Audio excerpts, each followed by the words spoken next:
I think instead of focusing on your New Year's resolution, bakit hindi nyo rin isipin yung New Year's resolution nyo last year? Let's make a recap or reflection ba? Kasi baka yung New Year's resolution mo noong 2022 para sa 2023, hindi mo naman talaga nagampanan. Tapos New Year's resolution ka na naman ng taon na lang paiba-iba. Kasi kung mag-New Year's resolution ka ng taon-taon, babaguhin mo na naman yung mindset mo. Ibig sabihin, kung 40 or 45 years old ka na, may New Year's resolution, dan perfect mo na. Kasi pabago ka ng pabago, pa-improve ka ng pa-improve.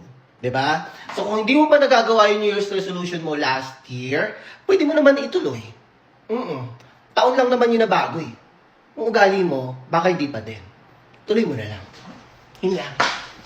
Ay, wait. Hindi na nga pala siya New Year's resolution. Tawagin mo na lang continuous resolution.